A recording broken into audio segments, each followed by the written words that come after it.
Congress party نے 46 امیدواروں پر مشتمل اپنے امیدواروں کی چوتھی فہرست جاری کر دی ہے۔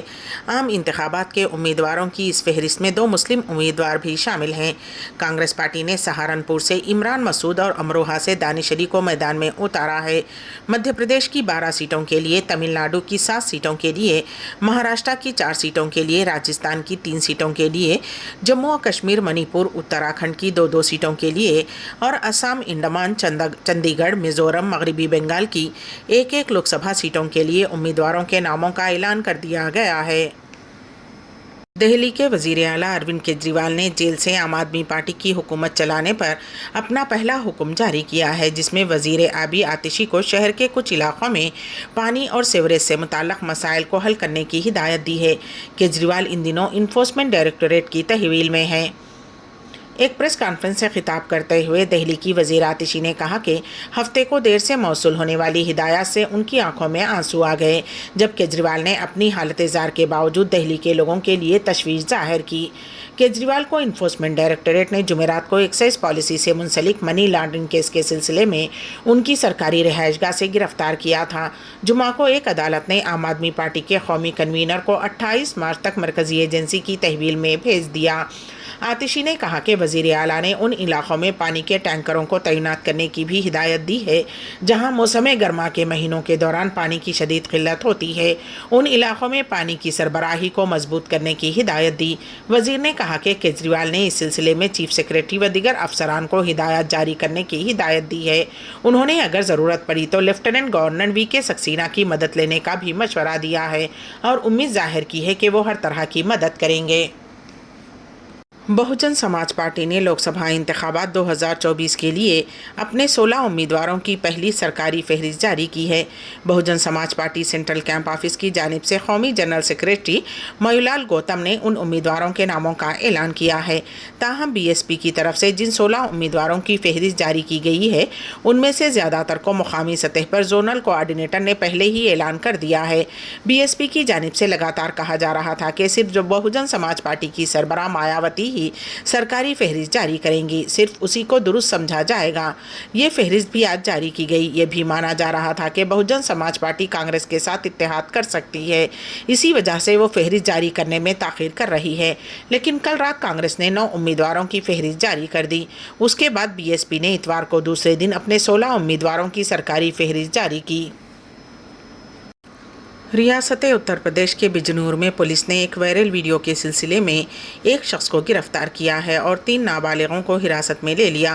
ویڈیو میں دکھایا گیا ہے کہ ہولی منانے والوں کے گروپ نے ایک مسلم خاندان کو ہراساں کیا۔ تفصیلات کے مطابق ویڈیو بجنور کا بتایا جا رہا ہے، جس میں موٹر سائیکل پر جا رہے ایک شخص اور 2 خواتین کو روک کر مبینہ طور پر انہیں زبردستی رنگ لگایا گیا۔ ہولی کھیل رہے گروپ نے مسلم خاندان پر مسلسل پانی چھڑکتے نظر آئے، جبکہ خواتین کو مخالفت کرتے دیکھا گیا، لیکن گروپ نے ہراساں کرنے کا سلسلہ جاری رکھا۔ اس دوران گروپ نے مذہبی نعرے بھی لگائے۔ بعد ازاں مسلم خاندان کو وہاں سے جانے کی اجازت دے دی۔ یہ پورے واقعے کا ویڈیو سوشل میڈیا پر وائرل ہو گیا، جس کے بعد بجنور پولیس سربراہ نیرج کمار جدون نے مقامی پولیس کو اس سلسلے میں کارروائی کرنے کی ہدایت دی۔ تحقیقات میں پتہ چلا کہ یہ واقعہ دھامپور تھانہ علاقے میں پیش آیا۔ پولیس نے وائرل ویڈیو کا مشاہدہ کرتے ہوئے ملزمین کی نشاندہی کی اور ان کے خلاف متعدد دفعات کے تحت مقدمات درج کر لیا۔ پولیس نے اس سلسلے میں ایک شخص کو گرفتار کیا ہے، جس کی شناخت انیرودھ کے طور پر کی گئی ہے، اور 3 نابالغوں کو بھی حراست میں لیا گیا ہے۔ ٹوسٹ ماسٹر کلبز کی جانب سے ریاض میں صحافی ایم اے ماجد کا خیر مقدم پیش ہے۔ اس سلسلے میں ہمارے نمائندے کے این واصف کی رپورٹ۔ بزم اردو ٹوسٹ ماسٹرز کلب ریاض نے معروف صحافی ایم اے ماجد کے اعزاز میں ایک پر اثر خیر مقدمی تقریب کا اہتمام کیا۔ ایم اے ماجد ان دنوں سعودی عرب کے نجی دورے پر ہیں۔ اس تقریب میں حیدرآباد کے 2 اور معروف صحافی ڈاکٹر آصف علی گلوبل پریزیڈنٹ IJFF اور نعیم غوری ایگزیکٹو ایڈیٹر بھارت سماچار بھی شریک محفل رہے۔ بزم اردو ٹوسٹ ماسٹرز کلب کے اس خصوصی اجلاس کی صدارت کلب کے صدر کے این واصف نے کی۔ کلب کے سابق صدر محمد سیف الدین نے اجلاس کی نظامت کی۔ سیف الدین نے اپنے ابتدائی خیر مقدمی کلمات کے بعد حیدرآباد سے آئے مہمانان کا تعارف بھی پیش کیا۔ ٹوسٹ ماسٹرز کی روایات کے مطابق سارجنٹ عام کوثر نسیم نے اجلاس کو آرڈر میں لایا۔ کلب کے خازن سید عبدالحمید کی خیرات کلام پاک سے اجلاس کا آغاز ہوا۔ سابق صدر ڈاکٹر سعید محی الدین نے کلب کا تعارف پیش کیا اور کلب کی سرگرمیوں پر روشنی ڈالی۔ کے واصف نے ایم اے ماجد کا تعارفی خاکہ پیش کیا۔ تقریب سے خطاب کرتے ہوئے مہمان خصوصی ایم اے ماجد نے کہا کہ سن 2024 کا الیکشن ہندوستان کی سیکولر طاقتوں کے لیے ایک انتباہ ہے۔ ان کے لیے اپنے ووٹ کی طاقت سے ملک کی سالمیت، دستور اور جمہوری نظام کو بچانے کا یہ آخری موقع ہے۔ نیز ملک میں ناانصافیوں سے جوجھ رہے طبقات انصاف کے حصول کے لیے اپنے ووٹ کی طاقت کا استعمال کریں۔ ٹی وی 4 کے ایڈیٹر ڈائریکٹر ماجد نے کہا کہ مسلمان این آر سی سی اے سے اس قدر خوفزدہ نہ ہوں بلکہ ہمت و حوصلہ رکھیں، اپنے دستاویزات کو درست اور مکمل کریں۔ انہوں نے این آر آئیز کو مشورہ دیا کہ وہ اپنے ووٹ کا حق حاصل کرنے کی کوشش کریں تاکہ وہ اپنے متعلقہ سفارت خانے کے ذریعے حق رائے دہی کا استعمال کر سکیں۔ اس سے این آر آئیز کی اہمیت بڑھے گی اور ان کے مسائل بھی حل ہوں گے۔ تلنگانہ ورکنگ جرنلسٹ فیڈریشن کے سربراہ ایم اے ماجد نے بتایا کہ خلیجی ممالک میں رہتے ہوئے صحافتی خدمات انجام دینے والے صحافیوں کو فیڈریشن کے سالانہ ایوارڈز حاصل کرنے والوں میں شامل کیا جائے گا۔ انہوں نے اہل اردو سے اپیل کی کہ وہ اپنی نئی نسل میں اردو منتقل کرنے کی سعی کریں۔ ماجد این آر آئی سے کہا کہ مستحق مسلم طلباء کی مدد کریں، یہ کار خیر بھی ہے اور ثواب جاریہ بھی۔ اس موقع پر محمد ماجد صاحب کو تہنیت پیش کی گئی۔ ریاض کے دورے پر آئے صحافی نعیم غوری کے ہاتھوں بزم اردو ٹوسٹ ماسٹر کلب کی جانب سے محمد ماجد کو یادگاری مومنٹو پیش کیا گیا اور شال پوشی کی گئی۔ بزم اردو ٹوسٹ ماسٹرز کلب کے اس خصوصی اجلاس میں مختلف سماجی تنظیموں کے نمائندے، ٹوسٹ ماسٹرز و دیگر مہمانوں کی بڑی تعداد نے شرکت کی۔ نائب صدر سید عتیق احمد کے ہدیے تشکر پر اس اجلاس کا اختتام عمل میں آیا۔ رمضان المبارک کے دوسرے جمعہ کی شب اسرائیل کے زیر قبضہ مشرقی القدس میں مسجد اقصیٰ میں 1,00,000 افراد نے نماز تراویح ادا کی۔ القدس اسلامک فاؤنڈیشن ایڈمنسٹریشن، جو مسجد اقصیٰ کی انتظامیہ کی ذمہ دار بھی ہے، نے اپنے تحریری بیان میں واضح کیا کہ جمعہ کی شب عشاء اور تراویح کی نماز میں 1,00,000 مسلمانوں نے شرکت کی۔ اسرائیلی پولیس نے 7 اکتوبر 2023 کے بعد فلسطینیوں کو مسجد اقصیٰ میں داخل ہونے کی اجازت نہیں دی تھی اور کئی ہفتوں تک لگ بھگ 5,000 افراد نے نماز جمعہ کے لیے مسجد میں اجتماع لگایا تھا۔ مسجد اقصیٰ میں داخلے کی اجازت نہ دیے جانے والے فلسطینیوں اور اسرائیلی پولیس کے ہاتھا پائی ہوئی تھی۔ اسرائیلی پولیس نے فلسطینیوں پر آنسو گیس اور فساد مخالف گاڑیوں سے بدبودار پانی کے اسپرے سے حملہ کیا تھا۔ سعودی عرب کا پسندیدہ اور منفرد میوہ ہے کھجور۔ پیش ہے اس سلسلے میں ہمارے نمائندے کے واصف کی رپورٹ۔ دنیا بھر میں یہ روایت ہے کہ رمضان المبارک میں روزے دار افطار کھجور سے شروع کرتے ہیں۔ رمضان میں کھجور کے ساتھ افطار کی اہمیت صحت مند غذا کے طور پر سمجھی جاتی ہے اور کھجور سے افطار مسلم معاشرے میں دیرینہ روایت ہے۔ عرب نیوز کے مطابق کھجور سعودی عرب کا منفرد اور پسندیدہ میوہ سمجھا جاتا ہے، جس کی طلب میں ماہ رمضان المبارک کے دوران اضافہ ہو جاتا ہے۔ کھجور سے افطار نہ صرف مذہبی اہمیت رکھتا ہے بلکہ اس سے روزے دار کو صحت کے بے شمار فوائد بھی حاصل ہوتے ہیں۔ حدیث کا مفہوم ہے کہ جب تم میں سے کوئی افطار کرے تو کھجور سے افطار کرے کیونکہ یہ برکت ہے، اور اگر کھجور نہ ملے تو پانی سے کیونکہ وہ پاک ہے۔ کلینیکل نیوٹریشن اسپیشلسٹ اسماء الحارثی نے بتایا ہے کہ افطاری کے اوقات میں کھجور انسانی جسم کی نقاہت کو دور کرتے ہوئے ضروری توانائی فراہم کرتی ہے۔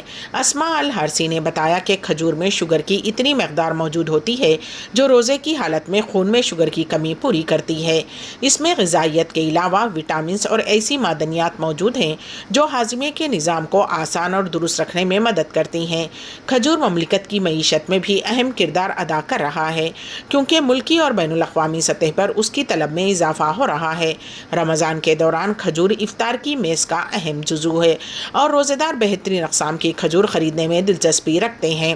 سعودی عرب کے مختلف علاقے ذائقے کے اعتبار سے خاص قسم کی کھجوروں کی بڑے پیمانے پر پیداوار کے لیے مشہور ہیں۔ غزہ سٹی کے جنوب میں خوراک کی امداد کے منتظر فلسطینیوں کی بھیڑ پر اسرائیلی اندھا دھند گولی باری میں کم از کم 19 فلسطینی جاں بحق اور 23 دیگر زخمی ہو گئے۔ حماس نے ہفتے کے روز کہا مگر اسرائیل نے اس دعوے کی تردید کی ہے۔ حماس نے ایک پریس بیان میں اعلان کیا ہے کہ اسرائیلی فورسز نے فلسطینیوں پر اس وقت حملہ کیا جب وہ زیتون کے پڑوس میں کوئی ترون اباؤٹ پر امداد کا انتظار کر رہے تھے۔ تاہم اسرائیلی فوج نے اس کی تردید کرتے ہوئے کہا کہ ابتدائی نتائج سے معلوم ہوا ہے کہ وہاں کوئی فضائی حملہ نہیں ہوا اور نہ ہی لوگوں پر فورسز کی طرف سے فائرنگ کی گئی۔ غزہ کی پٹی جس میں تقریباً 23.5 لاکھ افراد آباد ہیں 7 اکتوبر 2023 سے مسلسل اسرائیلی حملوں اور محاصرے کی وجہ سے شدید انسانی بحران سے دوچار ہے۔ بین الاقوامی اداروں نے ساحلی علاقے میں بھوک مری کی وارننگ جاری کی ہے۔ فلسطینی تحریک حماس کی عسکری ونگ القسام بریگیڈ نے کہا کہ ایک 34 سالہ اسرائیلی قیدی دوا اور خوراک کی کمی کی وجہ سے فوت ہو گیا۔ القسام بریگیڈس نے ایک بیان میں کہا کہ ہمیں مطلع کیا گیا ہے کہ 34 سالہ صہیونی اسرائیلی قیدی ادویات اور خوراک کی کمی کی وجہ سے ہلاک ہو گیا ہے۔ مقامی حکام کے مطابق اسرائیلی جارحانہ کارروائیوں میں غزہ کی پٹی میں اب تک 31,900 سے زائد افراد مر چکے ہیں۔ ترکیہ کے صدر رجب طیب اردوغان نے کہا کہ اسرائیل غزہ میں نسل کشی کر رہا ہے جو دوسری جنگ عظیم سے بھی زیادہ وحشیانہ ہے۔ بین الاقوامی ادارے بالخصوص اقوام متحدہ محض رد عمل کے علاوہ اسرائیلی انتظامیہ کی اس بربریت کو صرف دیکھ رہے ہیں۔ TRT نیوز کے مطابق صدر رجب طیب اردوغان نے کہا کہ اسرائیل نے غزہ میں دوسری جنگ عظیم کے مقابلے میں زیادہ وحشیانہ نسل کشی کی۔ صدر اردوغان نے استنبول میں افطار پروگرام سے خطاب کیا۔ اردوغان نے کہا کہ شام، عراق، سوڈان اور حال ہی میں غزہ میں رونما ہونے والے واقعات نے رمضان کے مقدس ایام کی خوشی کو صحیح طور پر سمجھنے سے روک دیا۔ اس بات پر زور دیتے ہوئے کہ اسرائیل انسانیت سے عاری ایک دہشت گرد ریاست 7 اکتوبر سے غزہ کے باشندوں بشمول بچوں، خواتین، بوڑھوں اور عام شہریوں کا قتل عام کر رہا ہے۔ اردوغان نے کہا کہ ہم دیکھتے ہیں کہ ہاسپٹلوں، صحت کی دیکھ بھال کرنے والے کارکنان اور عبادت گاہیں جنہیں جنگ میں بھی ہاتھ نہیں لگایا جانا چاہیے، قابض افواج کی طرف سے خاص طور پر نشانہ بنایا جاتا ہے۔ بین الاقوامی ادارے بالخصوص اقوام متحدہ محض رد عمل کے علاوہ اسرائیلی انتظامیہ کی اس بربریت کو صرف دیکھ رہے ہیں۔ انہوں نے کہا کہ ترکیہ اور چند ممالک کو چھوڑ کر اسرائیل اور اس کے مغربی حامیوں کے خلاف آواز اٹھانے والا تقریباً کوئی ملک نہیں ہے۔ آخر میں سرخیاں ایک مرتبہ پھر۔ BRS کے مزید 3 امیدواروں کے ناموں کا اعلان۔ سکندرآباد لوک سبھا حلقے سے پدما راؤ گوڑ۔ خادر علی بیگ تھیٹر فیسٹیول کی صدر نشین بیگم رضیہ بیگ کا انتقال۔ فون ٹیپنگ معاملہ تلنگانہ کے 2 پولیس عہدیدار گرفتار، چنچل گڑھا جیل منتقل۔ اور اسرائیل غزہ میں نسل کشی کر رہا ہے جو دوسری جنگ عظیم سے بھی زیادہ وحشیانہ ہے۔ اسی کے ساتھ ہی ANS اردو خبرنامہ یہیں پر اختتام کو پہنچتا ہے، تو دیجیے گا سبیحہ تبسم کو اجازت۔ اللہ حافظ۔